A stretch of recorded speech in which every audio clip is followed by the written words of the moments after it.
Hi, welcome back. We're in a new space if you've been with me before, and I'm really hoping this is not the last time you're with me because we've got a lot of very exciting new things coming up. But today is day one of an ab series that I want to start with you. So I've called this one straight-laced. The reason it's called straight-laced is we're going to be working primarily on the rectus abdominis, so the muscles that come all the way from the pubic bone at the bottom and come all the way up and tuck underneath your ribs and form your six-pack.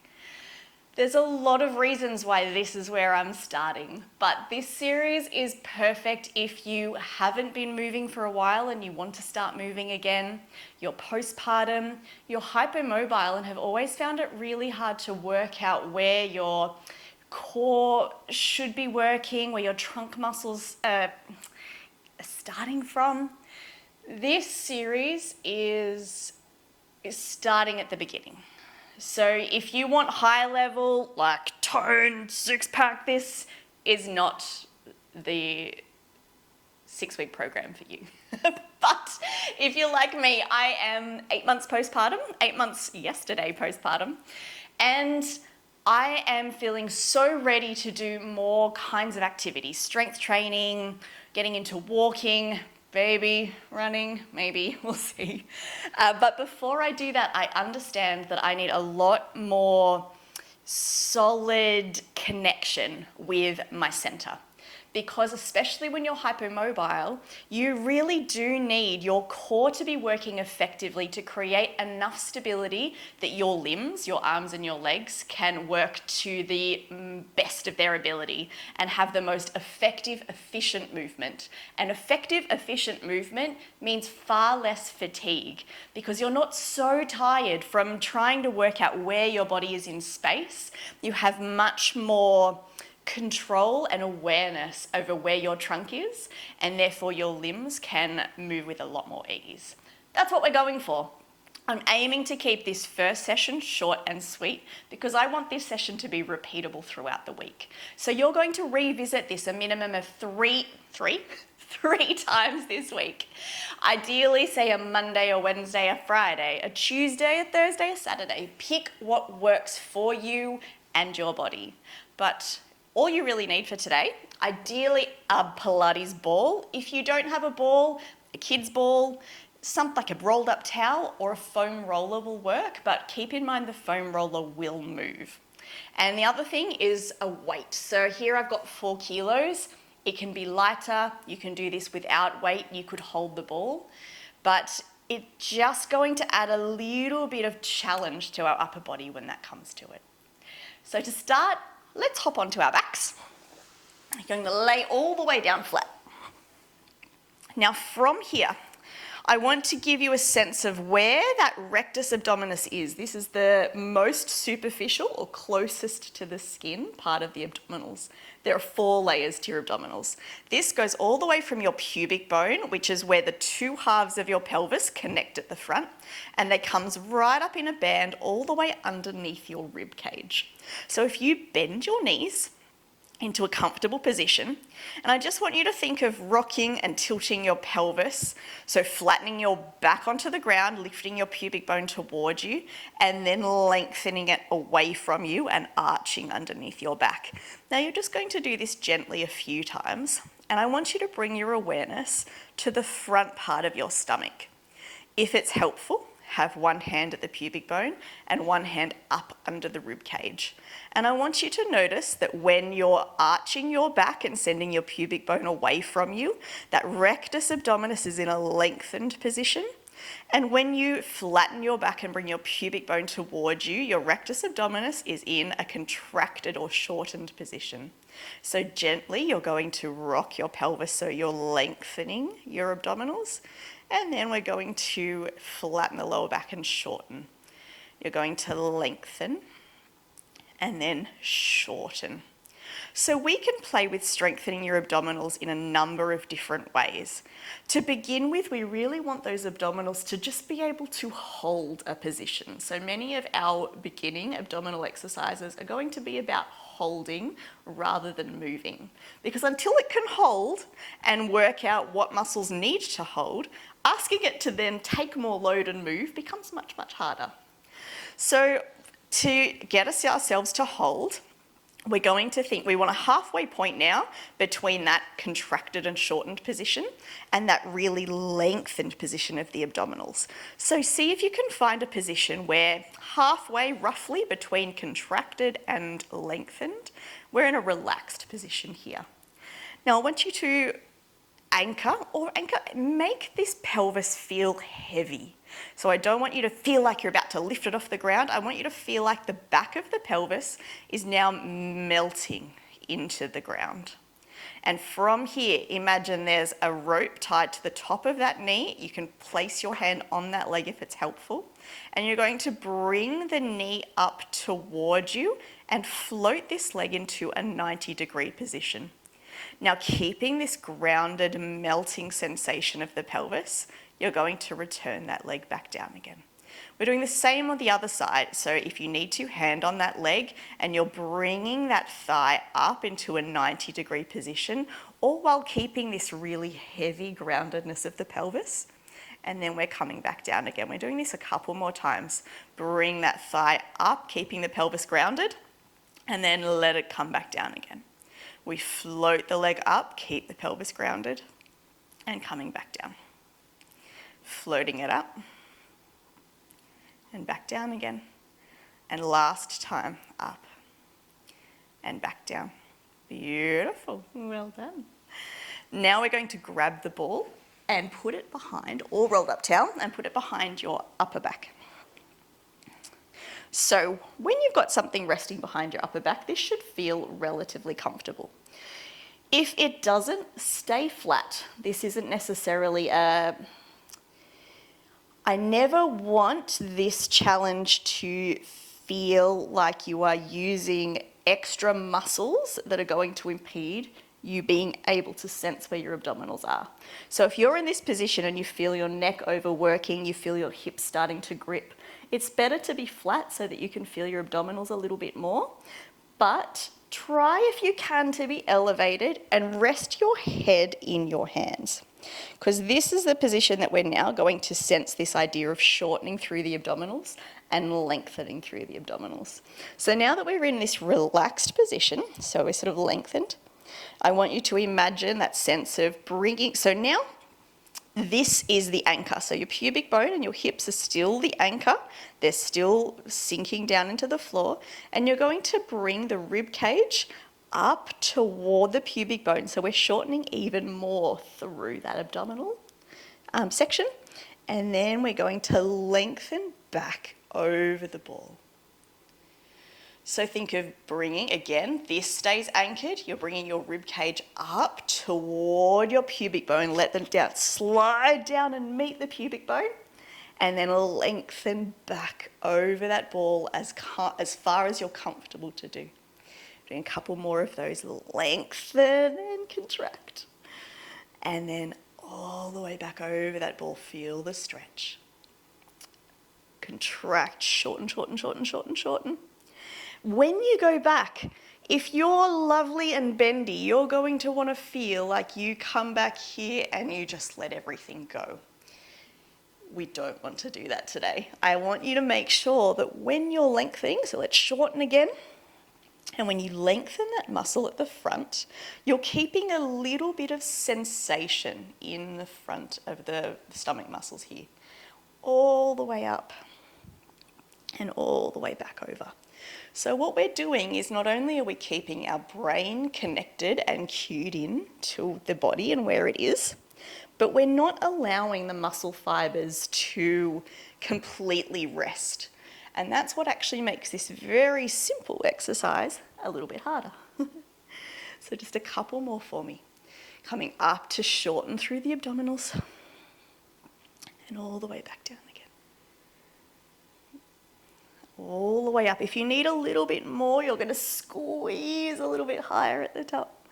And then coming back down. And again, coming all the way up and squeeze, squeeze, squeeze, squeeze, squeeze. And all the way back down. How lovely. Good. Come up to that neutral position where you're not arching and you're not contracting through your abdominals. I want you to lengthen one leg. Now I want you to notice how this changes the feeling in your stomach and how you feel like it's changing how you're anchoring through your pelvis. So now that you've got one leg extended, it's going to make one side of your abdominals work a little bit harder than the other. Not by much. But you are changing the way that the hip is helping communicate with the abdominals. So now keep that one leg straight, and we're just going to do exactly the same thing. I don't want you to think of twisting, I want you to think of just coming up and then arching back down again. We're shortening those abdominals, shorten through the abdominals. And then come all the way back down, again still maintaining a sense of tension even at the most lengthened point. We're going to do 5 on this side, 3. And you can see I'm moving slowly. Now, if you're used to doing cardio and HIIT, this is going to feel possibly quite boring, but our brain and our body do such beautiful communication together. Come all the way into a lengthened position, that was 5, and come up to rest. We're going to bring this foot back up again and then lengthen the other one out to do 5 more on the other side. We want, if we're having trouble, or if it's been a while since we've connected to these muscles properly, doing them slowly requires a lot more motor control in the muscle. So if we use speed, a lot of the time we're using momentum, we're starting to get our bodies to use the easiest way.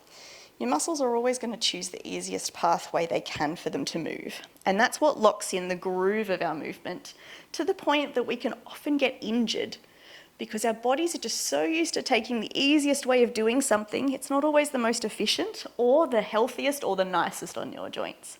That's what we're trying to reprogram and repattern. So that's why this is slow, but it's good stuff. So again, if you need a rest, take the ball away, pause the video. I'm going to keep moving on here. So now we've just noticed what the length through the legs feels like. I want you to notice what the length through the arms feels like. This is going to add more load to the abdominals. So you're going to keep one hand behind your head, and you're going to lengthen up one arm, ideally have the elbow in line with the ear, so that when you arch back, you're likely to hit the floor. Again, keep tension in the abdominal, and then curling up as far as you can, keeping that arm next to your ear. Again, we're doing 5 on one side. Curling up, keeping that arm long. If you want a little bit more challenge, hold a weight in that arm. If you want less of a challenge, just bring the hands back behind the head. But even though my hands are behind my head and I'm letting my head sink into my hands, I'm not lifting from my arms. So I'm not putting extra pressure or tension through my neck by doing this. Whew. I'm going to swap sides. You should be feeling this quite high up in your abdominals. We're working the higher fibers to start with. And don't you worry, we're going to get those lower fibers working as well. Good. One side might feel slightly easier than the other because we're asymmetrical beings. What keeps us interesting? Have you seen those photos where they've manipulated people to look exactly the same on one side as the other side? And that person generally looks really strange. Good. Beautiful, that's 5. Come off that ball. Oh, that is a good workout, that one. All right. We're coming back down to our backs now. We're laying flat and we're going to engage a little bit more through the lower part of the abdominals. So come on down onto your back. Back to what we were doing when we were floating that leg up and bringing it back down again. We're going to make this a little bit harder. So I want you to float one leg up to a 90-degree angle. So now I want you to engage the lower abdominals. Often we do this through lifting up the pelvic floor. So I'm going to get you to breathe in for me. And when you breathe up, when you breathe out, I want you to think of lifting the pelvic floor to lift one leg up, If you can, this is where we stay nice and grounded and anchored through our pelvis. We're going to lift the other leg up to join it. Bring the first leg back down and then the second leg back down. That leg that just went down is the first leg to pick back up again so that we're alternating sides. First leg goes back down and then second leg goes back down. Exhale to lift the leg. Keep the exhale as you lift the second leg. Inhale to come down with that first leg and down with the second leg. This leg lifts down, lift, and 2, and drop. Breathe out to lift. I love the name of a lot of Pilates exercises that they are as they sound. This exercise is up, up, down, down. Love it. Good. If you get mixed up with what you've just lifted up and put down, totally normal, totally normal. But you should feel that when you're lifting that second leg up again, it's requiring a lot more stability through your trunk. So if this is too challenging, go back to what we were doing in the beginning where you're just lifting one leg up and then drifting it back down again before you lift the second leg up to drift it back down. If you want more of a challenge, put the ball underneath the bottom part of your spine. So then you'll be doing your up, up, down, down without trying to let the ball move or your hips move. Creates a nice bit of challenge for the lower abdominals. 2 more, or even yourself up. Last one.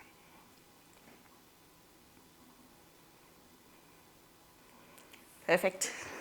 Grab the ball, straighten one leg up if you can. If you can't straighten it up to the ceiling, keep it on the ground and we'll just roll the ball up the thigh. Otherwise, straighten that leg as you're able to. Cup the other hand behind the head and I want you to roll the ball up the leg and back down again. We're doing 10 each side. 2. This is starting to work the obliques. And as you can see, we're not having to actually twist very far at all. So this is actually targeting where the fibers of the obliques sit in the body, as opposed to really twisting the body and then missing the obliques altogether. I think we've got 2 more. Last one. And then we're going to swap sides. And lift.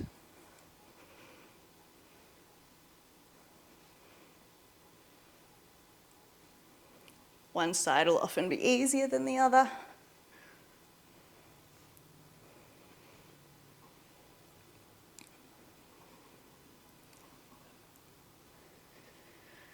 Ooh. 2 more.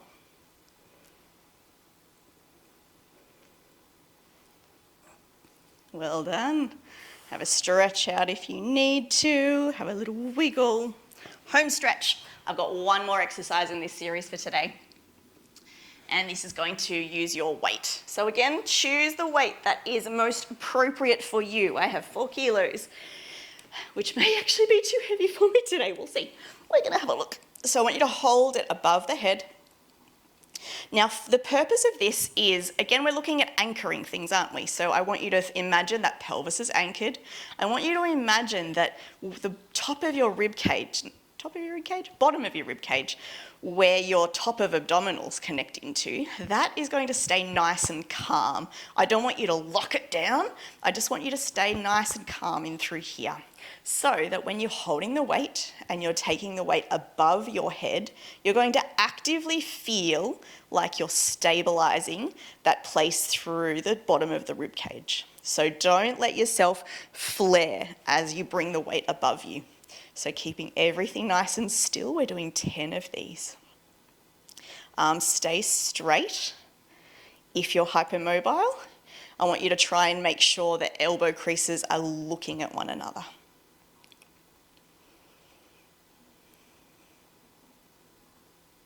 This can be harder than you think. 5,